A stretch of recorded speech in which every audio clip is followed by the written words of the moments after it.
नमस्कार, स्वागत है आपका HGN 24 पर। और मैं रविंद्र डांगी से मैं आपको तस्वीरें दिखा रहे हैं करनाल से, जहां पर आप देख सकते हैं युवा प्रदेश अध्यक्ष दिव्यांशु बुद्धि राजा कांग्रेस पार्टी हरियाणा आज करनाल पहुंचे हुए हैं। और करनाल में आप देख सकते हैं बेरोजगारी को लेकर के तमाम राजनीतिक पार्टी इस समय पर बीजेपी पर प्रहार करते हुए नजर आ रही है। तो आज दिव्यांशु बुद्धि राजा यहाँ पर पहुंचे हुए हैं, कुछ बातचीत करने की कोशिश करते हैं कि क्या कुछ कहेंगे। चूंकि पूरे देश में सर्वाधिक बेरोजगारी अगर किसी प्रदेश में है तो वो हरियाणा के अंदर है।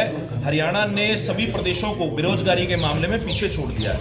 आज सीईटी की बात करें, सीईटी ग्रुप सी की 32,000 भर्तियां, ग्रुप डी की 13,500 भर्तियां, जेबीटी की भर्तियां, असिस्टेंट प्रोफेसर्स की भर्तियां, टीजीटी की भर्तियां, एमपीएसडब्ल्यू मेल की भर्तियां, यूनिवर्सिटीज के अंदर प्रोफेसर्स की भर्तियां, इन सारी भर्तियों को मिलाकर लगभग हरियाणा के अंदर 2 लाख स्वीकृत पद हैं, जिसे हरियाणा सरकार ने मनोहर लाल खट्टर जी ने जिनमें से 60,000 सरकारी भर्तियों को 31 दिसंबर 2023 तक भरने का वादा किया था। लेकिन अब दिसंबर का महीना और 2023 जा चुका है, 2024 का भी जनवरी महीना निकल चुका है और आज तक भी इन भर्तियों के ऊपर सरकार का स्टैंड क्लियर नहीं है। इसलिए हम लोगों ने ये फैसला लिया है कि रोजगार दो, न्याय दो। इस अभियान को प्रदेश के देखिए, बतौर कांग्रेस के युवा से नाते मैं ये समझता हूं कि आज सभी समस्याओं की जड़ कहीं ना कहीं रोजगार है। चाहे आप नशे की बात करें या विदेश पलायन की बात करें, आज नशे के अंदर, क्राइम के अंदर कोई भी युवा क्यों जाता है? क्योंकि कहीं ना कहीं उसके पास रोजगार का कोई संसाधन उपलब्ध नहीं है। क्यों कोई नौजवान विदेशों की तरफ पलायन कर रहा है? क्योंकि हरियाणा के अंदर, हमारे प्रदेश के अंदर कोई भी रोजगार का उसको उम्मीद नहीं दिख रही। तो मुझे लगता है कि सभी जो मुख्य मुद्दे हैं युवाओं के, उनकी जो जड़ है वो बेरोजगारी है। इसलिए हम लोगों ने फैसला किया है कि इस मुद्दे को जोरों शोरों से प्रदेश के अंदर उठाने का हम लोग काम करेंगे। दिव्यांशु जी, जो मनोहर लाल खट्टर जी मुख्यमंत्री वो कह रहे हैं बिना पर्ची बिना खर्चे के हम लोग रोजगार दे रहे हैं, लेकिन कांग्रेस सरकार में पैसा चलता था, इसलिए रोजगार थोड़े बहुत मिलते थे। पर्ची और खर्ची तो लोगों से फिरौती मांगी जा रही है। पर्ची आती है कि इतने पैसे चाहिए। आप देखिए किस प्रकार से गोहाना के अंदर एक जो हमारे व्यापारी थे उनसे जो है फोन करके रंगदारी मांगी गई। आप देखिए रोहतक के अंदर, सांपड़ा किलोई के अंदर एक व्यापारी है, किस प्रकार से उनसे पैसे मांगे गए। आज ऐसा माहौल, ये माहौल चौटाला राज में होता था। मेरे को कोई इसमें वो कहने वाली बात नहीं। हुड्डा साहब जब सरकार में आए तो हुड्डा साहब ने कहा था कि गैंगस्टर या तो हरियाणा छोड़ दे और या ये बदमाशी छोड़ दें। ऐसे हालात आज खट्टर सरकार में हरियाणा के अंदर पैदा हो गए हैं कि व्यापारी व्यापार नहीं कर सकता। और रही नौकरी की बात, तो मैं तो पूछना चाहूंगा, अभी सरकार ने 2 दिन पहले 11,500 भर्तियों का रिजल्ट निकाला है। क्यों हजारों अभ्यर्थी पंचकुला के अंदर जाके तो देखो, स्टाफ सिलेक्शन कमीशन के बाहर पुलिस का पहरा है, हजारों अभ्यर्थी वहां 3 दिन से धरने पर बैठे हैं। उनके लिए ना खाने का व्यवस्था है, ना रुकने की व्यवस्था है। हमारी टीम ने उनके लिए खाने की व्यवस्था तक करी है। तो आज ये सरकार सिर्फ झूठे प्रचार कर रही है। हकीकत जो है जमीन लेवल पर वो इससे कहीं परे है। आम आदमी पार्टी कांग्रेस को कोसते हुए नजर आ रही है कि केवल कैमरे के सामने बयान देते हैं, लेकिन कोई आंदोलन इस प्रकार से नहीं किया जाता जैसे कि 7 तारीख को किया था करनाल में। देखिए, आम आदमी पार्टी के बारे में मैं ज्यादा कुछ नहीं कहूंगा। जिन आंदोलनों की वो बात कर रहे हैं उनसे पूछिए कि हरियाणा के अंदर बेरोजगारी का मुद्दा उठाने वाले सबसे पहले व्यक्ति कौन थे। उनसे पूछिए जब करनाल के अंदर हजारों की संख्या में सीईटी अभ्यर्थी इकट्ठे हुए थे, उनको वहां इकट्ठे करने वाले, बुलाने वाले, प्रदर्शन करने वाले कौन थे। कहीं ना कहीं ऐसा प्रतीत होता है कि बी पार्टी के रूप में बीजेपी की जो है वो काम करती है। आज लड़ाई लड़ने की जरूरत है बीजेपी के खिलाफ।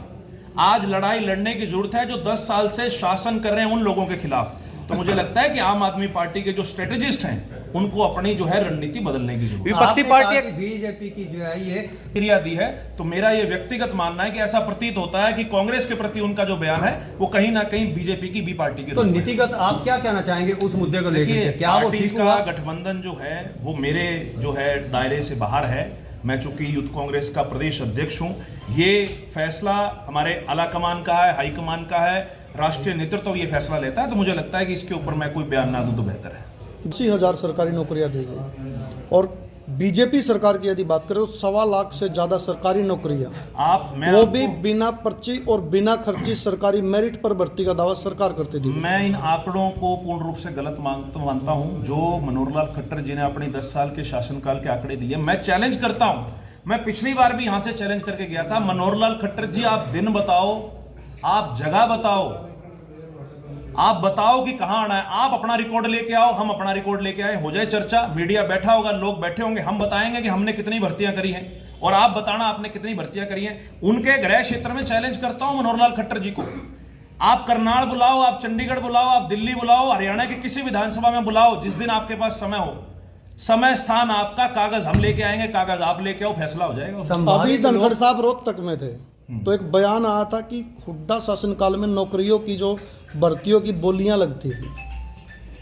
देखिए, धनखड़ साहब का अगर इस प्रकार का बयान आया है तो मुझे लगता है कि वो कहीं ना कहीं उनका जो पर्सनल, कहीं ना कहीं उनको अध्यक्ष पद से भी हटा दिया पीछे, तो वो दर्द जो है वो खट्टर साहब पे निकलना चाहिए, बीजेपी के आला कमान पे निकलना चाहिए। इस प्रकार की बातों में कोई तंत्र नहीं है। हरियाणा के अंदर आप देखिए, आज बेरोजगारी इतना बड़ा विषय क्यों है? मैं पूछना चाहूंगा कि 10 साल हुड्डा साहब के कांग्रेस के शासनकाल में बेरोजगारी इतना बड़ा विषय नहीं था। आज जमीनी स्तर पर यह विषय इसलिए है क्योंकि कहीं ना कहीं लोगों के अंदर यह चर्चा है, लोग इस चीज से ग्रस्त हैं, हरियाणा का नौजवान ग्रस्त है। यह डाटा हमने तो नहीं दिया, दिल्ली की सरकारी एजेंसीज हैं जिन्होंने लोकसभा के अंदर यह कहा है कि हरियाणा का मुकाबला मणिपुर जैसे प्रदेश के साथ हो रहा है बेरोजगारी के अंदर। तो इस प्रकार की बातें करके लोगों को बरगलाना बंद करें और जो जमीनी मुद्दे हैं उनके ऊपर आके बात कीजिए, ये मेरी उनको सलाह। हरियाणा में यदि बात करें तो 2014 से परीक्षा प्रणाली लागू हुई है, उस वापसी होती है तो परीक्षा प्रणाली खत्म कर दी आपका जाएगी। प्रश्न ही गलत है। परीक्षा प्रणाली के आधार पर ही आज तक भर्तियां हुई हैं। बात यह है कि इन्होंने ग्रुप सी के लिए एक सीईटी नाम का वायरस ले आए। 2 साल के अंदर कोरोना वायरस तो चला गया, लेकिन ये 4 साल से सीईटी वायरस का इलाज हरियाणा सरकार से नहीं हो रहा। 4 साल से हरियाणा के नौजवान एक सीईटी सुन के कान पक गए हैं। और जो रही भर्तियों की बात, भर्तियां पहले भी मेरिट के आधार पर होती थी और आगे भी मेरिट के आधार पर होंगी। और हम ये आपको आश्वासन दिलवाते हैं आपके कैमरे के माध्यम से, हरियाणा के नौजवानों को जितनी भर्तियां ये सरकार करे, हम तो दबाव डालेंगे कि सरकार सारी भर्तियां जल्द से जल्द पूरी करे और मेरिट के आधार पर करे, पारदर्शी तरीके से करे। अगर ये सरकार भर्ती पूरी करने में विफल रहती है तो कांग्रेस की सरकार 2024 के अंदर बनेगी और इन्हीं सभी भर्तियों को पारदर्शी तरीके से, टाइम बाउंड तरीके से हम लोग पूरा करेंगे। दिव्यांशु जी, हम अपनी भर्तियों का डाटा लेके आएंगे, आपके सामने परीक्षा की तारीख भी रखेंगे, जिसमें सिलेक्शन कितने अभ्यर्थियों का हुआ और कितने अभ्यर्थियों ने अप्लाई किया था, वो डाटा आपके सामने रखेंगे। मोती राजा जी, आप